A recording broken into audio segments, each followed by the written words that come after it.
As World War I came to a close, we entered into a new decade, the 1920s, and they are often called the Roaring Twenties. And as we study the changes that took place during this time period, you'll begin to understand more about why they were often known as the Roaring Twenties.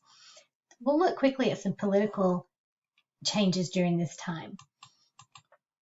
When the war ended, Americans were interested in returning to normal. In 1920, Woodrow Wilson was too ill to run for re-election. The Democrats nominated James M. Cox, and the Republicans nominated Warren G. Harding. And Warren G. Harding promised a return to what he called normalcy, getting back to normal. And you can see here that he won both the electoral vote and the popular vote. In his inaugural address, he said, "Our supreme task is the resumption of our onward normal way." In other words, our job is to resume or get back to the way things used to be, normalcy, back to what was normal. But what did we mean by that? And what did normalcy look like? Well, getting back to normal was returning to the good old days. And for the United States, that had meant a policy of isolationism. You see the root word isolate. To stay separate from the problems of other countries around the world is what that meant. So what did that look like? How do we know that that was what Americans wanted? And what evidence do we have of that?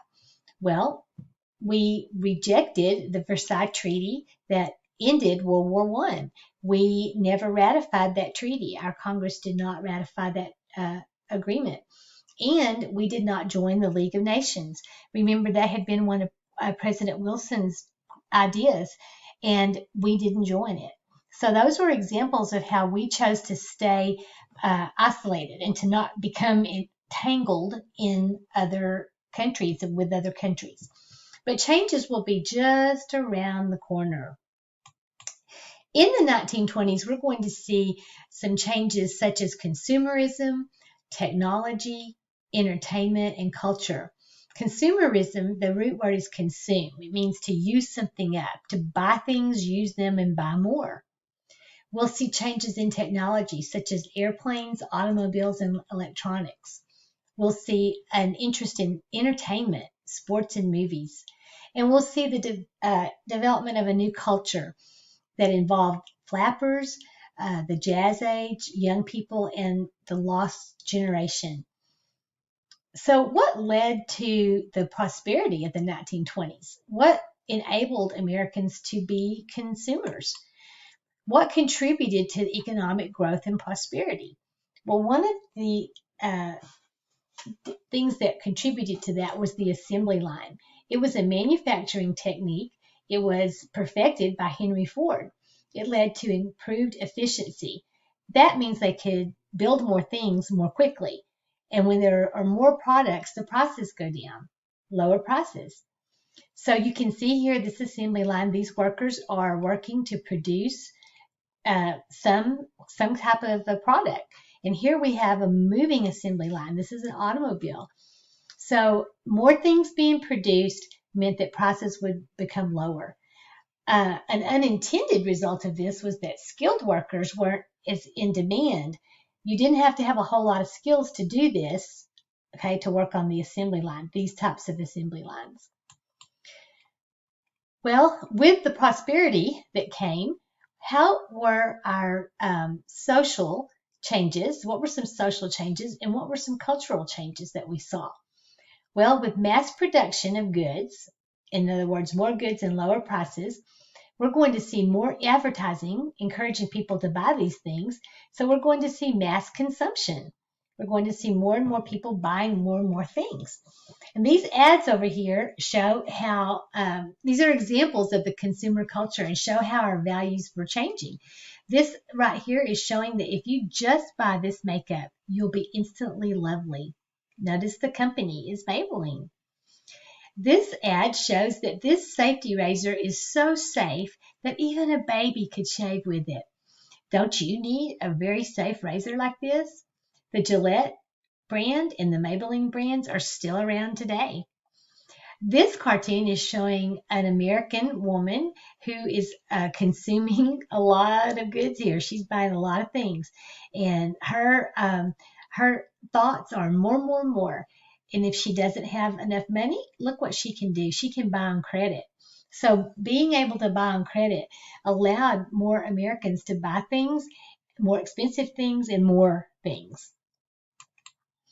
One of the things that Americans became more and more interested in buying was the automobile. Probably nothing changed American lives more than this invention. Henry Ford built cars that Americans could easily afford because he was producing so many of them. Remember the assembly line? The more he produced, the less expensive they were. Look at this statistic here. 8 million to 24 million owners of cars. They tripled during this time period. Cars gave people mobility. Buses gave rural students the opportunity to attend regular school more consistently. And rural people were no longer as isolated. Remember, rural means in the country. So students who lived in the country, people who lived in the country were no longer as isolated. Kids could attend school more regularly. It goes without saying that cars changed the way people lived. Another change in technology involved aviation, air travel. The world's first nonstop transatlantic across the Atlantic Ocean, first transatlantic flight was in 1927. Charles Lindbergh was the pilot. Amelia Earhart became the first woman to fly across the Atlantic Ocean in 1928, a year later. Bessie Coleman was the world's first licensed Black woman pilot in 1921. And Glenn Curtiss was an aviation pioneer who marked the birth of the U.S. naval aviation, airplanes used by the Navy. So these were all some important advances in aviation in the 1920s. Sports was more and more popular during this time period too. Again, with prosperity, people had money to spend to go see sports. Radio, newspapers, movie newsreels all provide publicity for the growing popularity of sports. And some of the sports that were popular and some of the athletes that were popular are listed here. This is Bobby Jones in golf, Jim Thorpe in football and track, Red Grange in football, Babe Ruth in baseball, Helen Wills in tennis, Jack Dempsey and Gene Tunney with boxing. So people could follow their sports heroes and follow the people that they were interested in on the radio that they could afford to buy, in the newspapers that they could afford to buy, and when they went to the movies that they could now afford to go see, they could watch the newsreels and see what was going on with their favorite athletes. These are all some of the changes that came about during this time.